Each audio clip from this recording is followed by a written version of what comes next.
They told you surveillance would be silent, invisible, seamless. But what if it isn't? What if, hidden beneath the surface of everyday speech, there's a war already being fought? And what if one of the most recognizable voices on the planet is already resisting it? Johnny Depp isn't just giving interviews anymore. He's transmitting something. Something most people will never hear. But the algorithms will. And that's exactly the problem. Because in 2026, your voice is no longer just communication. It's data. Every pause, every breath, every micro-inflection harvested, analyzed, stored. Global tech systems are no longer just listening to what you say. They're learning how you say it, building predictive behavioral profiles based on vocal biometrics so precise they can anticipate emotional shifts before you even feel them. This isn't speculation. It's infrastructure. And somewhere inside this system, something broke. During a recent press appearance, analysts noticed an anomaly. Subtle, almost imperceptible. At first, it looked like distortion, background noise. But when isolated, it didn't behave like noise at all. It behaved like interference, deliberate interference.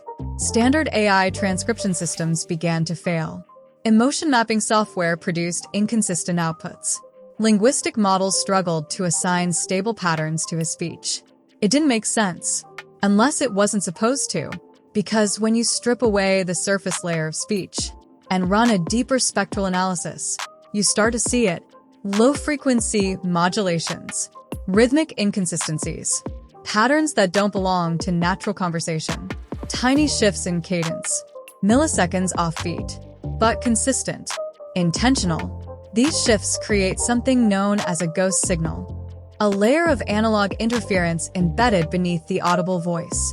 Not loud enough for humans to consciously detect, but disruptive enough to confuse machine parsing systems. To an algorithm, consistency is identity. But what happens when consistency is sabotaged? What happens when the signal refuses to stabilize?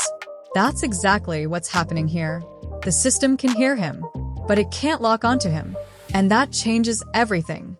Because this isn't just distortion. It's a method, a concept known as rhythmic steganography. The act of hiding functional patterns inside timing and cadence. Not in the words, but between them. Think of it like code. Not written in language, but embedded in rhythm. At specific points in the interview, the vocal frequency subtly shifts. Not enough to alert human listeners, but enough to disrupt biometric scraping protocols. These glitch points aren't random. They appear at structurally significant moments in speech, places where algorithms typically extract identity markers. It's like someone studied the system, found its blind spots, and is now actively exploiting them. This isn't new. Not entirely. Analog radio operators used similar techniques decades ago. Signal jamming, frequency masking, noise injection. But this is different. Because it's happening in plain sight. On camera, broadcast globally, hidden inside a human voice. And the implications are massive. Because if a voice can't be stabilized, it can't be permanently tagged. If it can't be tagged, it can't be tracked. And if it can't be tracked, it becomes invisible to the system. That's the real breakthrough. Not silence, but control distortion. A counter-algorithm strategy. One that doesn't fight surveillance directly, but corrupts its input. Prevents it from forming certainty, from building identity, from predicting behavior.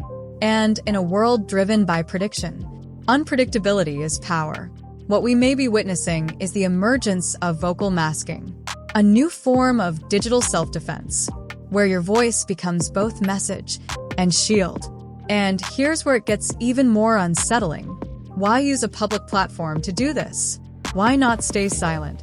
Because visibility amplifies disruption. A single unknown voice breaking the system is an anomaly, but a globally recognized voice doing it, that becomes a signal, a blueprint, a demonstration. It tells others, this is possible. This is how you resist, not by disappearing, but by becoming unreadable. And that's the real shift. Because for years, the system has trained us to believe resistance means going offline. But what if the future of resistance is staying online and corrupting the signal from within?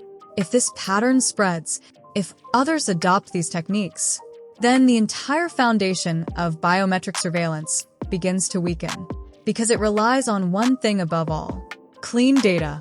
And this is the opposite of clean. This is deliberate chaos, engineered noise, a controlled breakdown of machine perception. So, the next time you hear an interview, don't just listen to the words. Listen to the spaces between them, the rhythm, the timing, the subtle inconsistencies. Because buried in that noise might be something intentional, not a glitch, but a message, not spoken, but transmitted. And once you hear it, you can't unhear it.